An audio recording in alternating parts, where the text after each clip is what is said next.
इंसान को अलार्म नहीं, जिम्मेदारियां जल्दी उठाने को मजबूर करती है।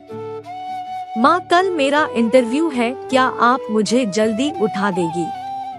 नैना ने माँ को रात को सोते समय कहा। ठीक है बेटा, तू निश्चिंत होकर सो जा, माँ ने नैना को आश्वासन देते हुए कहा। अगले दिन माँ ने नैना के कमरे में उठकर नहाने के लिए कहा और खुद किचन में चली गई। नैना पहले उठी और अभी थोड़ा वक्त है सोचकर फिर बेड पर लेट गई और उसे नींद आ गई। माँ ने आवाज देकर ब्रेकफास्ट करने को कहा। नैना हूँ करती उनीदी सी उठी और नहाने चली गई। बाहर आकर देखा तो घड़ी 8:30 बजा रही थी। ओहो, आज तो इंटरव्यू गया हाथ से, 9 बजे इंटरव्यू शुरू हो जाएगा। बुदबुदाते हुए माँ के पास पहुँची और माँ से बोली, माँ आज तो इंटरव्यू गया। भागी भागी ऑफिस पहुँची कि देखा इंटरव्यू खत्म हो चुका था। 9 बजे की अपॉइंटमेंट थी और अब 10 बज गए थे। भारी आंखों से नैना घर आई और माँ आज तो मैं फेल हो गई, इंटरव्यू गया। इतना कहकर नैना रोने लगी।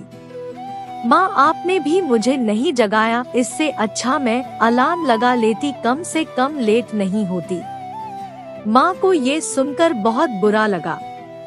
वो नैना से बोली, बेटा मैं कब से तुझे जगा रही थी, 1-2 बार तो कमरे में भी आई थी, पर तुम्हारे आलसीपन की वजह से तुमने इंटरव्यू गवा दिया।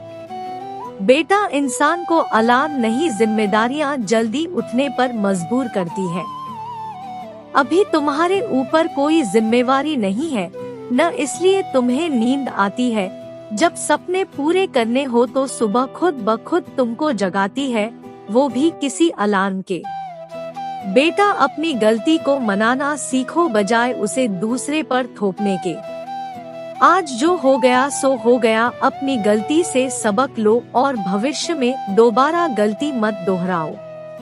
याद रखो, हार के बाद ही जीत है। आज हार गए इसका ये मतलब नहीं कि तुम्हें कामयाबी नहीं मिलेगी। इतना कहकर माँ ने नैना को गले से लगा लिया और नैना ने माँ को सॉरी कहकर अपनी गलती की माफी मांगी। अब उसे माँ की सीख याद थी और कभी आलस न करने की प्रतिज्ञा ली। आपको ये रचना कैसी लगी, अपने अनुभव और विचार कमेंट द्वारा मेरे साथ साझा करें। कहानी को सीख समझकर पढ़ें और शेयर करें। कृपया कहानी को अन्यथा ना ले। बहुत बहुत आभार। और मेरे YouTube चैनल को भी सब्सक्राइब जरूर करें।